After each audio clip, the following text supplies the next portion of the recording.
Breaking news చూస్తున్నాం. పార్వతీపురం మన్యం జిల్లాలో ఘోర రోడ్డు ప్రమాదం చోటు చేసుకుంది. పాలకొండ నుంచి సీతంపేట వెళ్లే మార్గంలో ఘాట్ రోడ్డులో ఓ ఆటో బోల్తా పడింది. ఈ ఘటనలో 4 మృతి చెందారు. మరో 5గురికి తీవ్ర గాయాలయ్యాయి. క్షతగాత్రులను పాలకొండ ప్రభుత్వ ఆసుపత్రికి తరలించి చికిత్స అందిస్తున్నారు.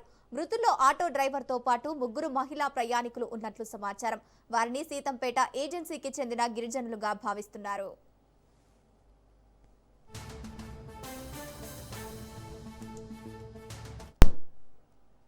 పార్వతీపురం మన్యం జిల్లాలో ఘోర రోడ్డు ప్రమాదానికి సంబంధించి మరింత సమాచారాన్ని మా ప్రతినిధి రమేష్ అందిస్తారు. రమేష్, చెప్పండి, పార్వతీపురం మన్యం జిల్లాలో రోడ్డు ప్రమాదం జరిగినట్టు తెలుస్తోంది.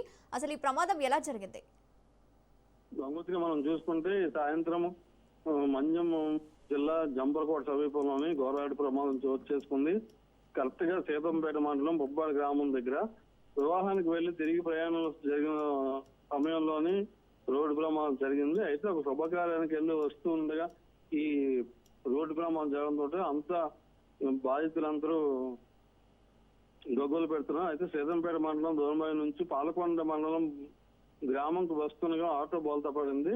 అయితే కొత్తగా జంపర్కోట వేసిన రోడ్లో జరిగిన ఈ ప్రమాదం. అయితే ఈ రోడ్డు రహదారిని వాళ్ళు అంచనా వేయలేక స్పీడ్ బ్రేకర్ ని చూసుకోలేక వాళ్ళు పడిన దానివల్ల ఆటో బోల్తా పడిందని అయితే స్థానికంగా సమాచారం జరిగింది. ఇప్పటికైతే పోలీసులు సంఘటనా స్థలానికి చేరుకున్నారు. అయితే దీని మీద పూర్తి దర్యాప్తు అయితే చేయాల్సి ఉందని చెప్తున్నారు. థాంక్యూ రమేష్.